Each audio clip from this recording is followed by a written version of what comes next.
So hello, today I'm here with the author Linda Calvey. Hello Linda, and thanks for taking the time. Oh, you're more than welcome. I won't keep you because it's very busy here today.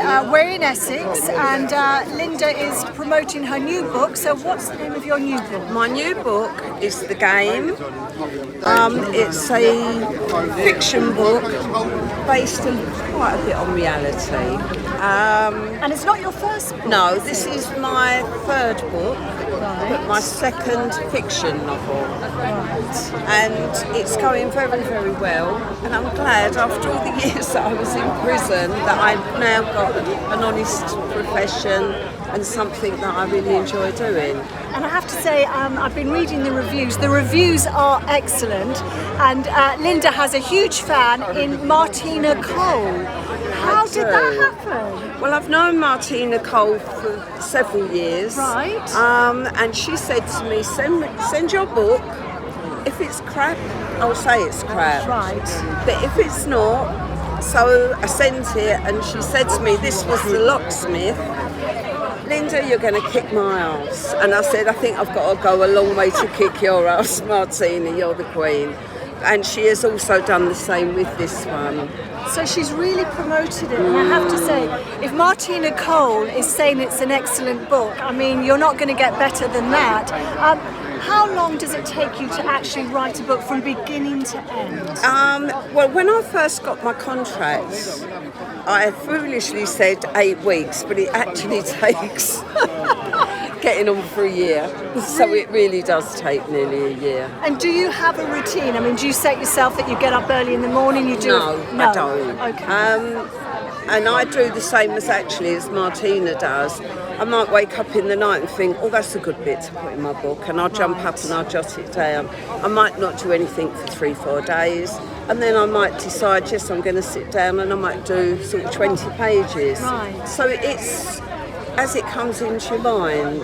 And how does it feel? Because obviously we know about your turbulent times. How does it feel to be a bona fide author that you're not only writing books, but they're received really well? I mean, you must be really proud. I am really proud, and I'm proud actually more so for my family. Right. Because my family have had to suffer listening to their mother and their sister was whatever. Yes, I was an armed robber. No, I don't look like an armed robber, but unfortunately at one time I was. And I was also convicted of a murder that I never committed. So my family had to sort of cope with that as well. And how did you cope with that? That's a huge burden. Well, I always believed one day I would come home, Right. and one day I would prove it, and I still do to this day believe that. Right.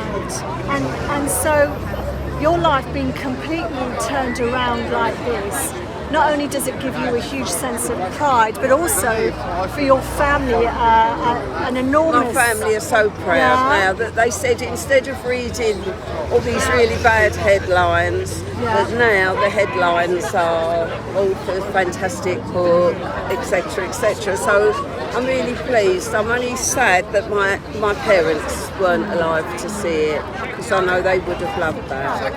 Well, it's such a turnaround, Linda, because we met many, many years ago, a long, long time ago. We did. And Linda hasn't aged at all, so obviously success is working really well for Linda. Please explain a little bit about this particular book. Right. Well, this book is the follow-on to The Locksmith. It's the story of a brother and sister. They started off poor in Canning Town in the East End.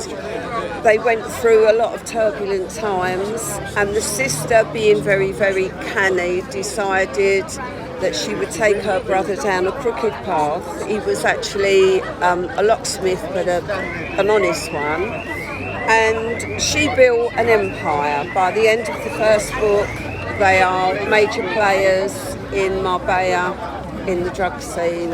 And this book starts there, in Marbella, and it then travels through, comes back to England, and the book sort of goes full circle.